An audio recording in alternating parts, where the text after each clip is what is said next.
Story world کے معزز دوستوں، شہباز خان کی طرف سے السلام علیکم۔ آج کا ہمارا موضوع گفتگو ہے ایران کا مشہور سپہ سالار ہر میزان قیدی بنا کر حضرت عمر فاروق رضی اللہ تعالی عنہ کے پاس لایا گیا۔ آپ نے اسے اسلام قبول کرنے کی دعوت دی، جسے اس نے ٹھکرا دیا۔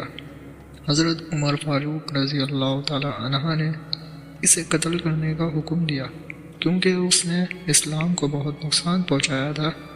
جب اس کے قتل کی تیاری ہو گئی تو اس نے عمر فاروق رضی اللہ تعالی عنہ کی طرف دیکھ کر کہا، میں پیاس سے نڈھال ہو گیا، ایسا ممکن ہے کہ مجھے قتل کرنے سے پہلے پانی پینے دیا جائے۔ حکم ہوا کہ اسے پانی پلایا جائے۔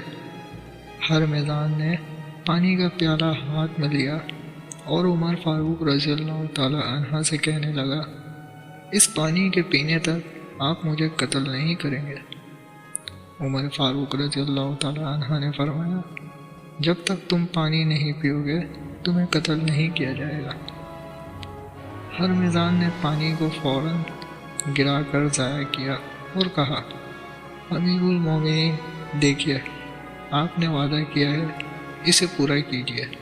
حضرت عمر فاروق رضی اللہ تعالی عنہ نے فرمایا کہ تمہیں قتل کرنے سے رک جاتے ہیں اور تمہارے بارے میں غور و فکر کریں گے۔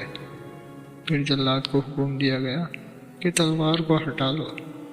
اس نے تلوار ہٹتے ہی اشہد ان لا الہ الا اللہ و اشہد ان محمد رسول اللہ بلند آواز سے پکارا۔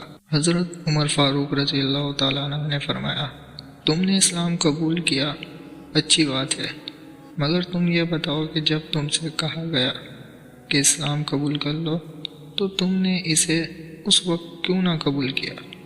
اس نے کہا کہ مجھے اس بات کا ڈر تھا کہ اگر میں اسلام قبول کروں گا تو میرے بارے میں کہا جائے گا موت کے ڈر سے اسلام قبول کر رہا ہوں۔ حضرت عمر فاروق رضی اللہ تعالیٰ عنہ نے فرمایا، اہل فارس کی عقلیں پہاڑوں جیسی ہے، مطلب یہ کہ یہ بڑے عقل مند ہے، ان کی عقلیں عظیم الشان ہے۔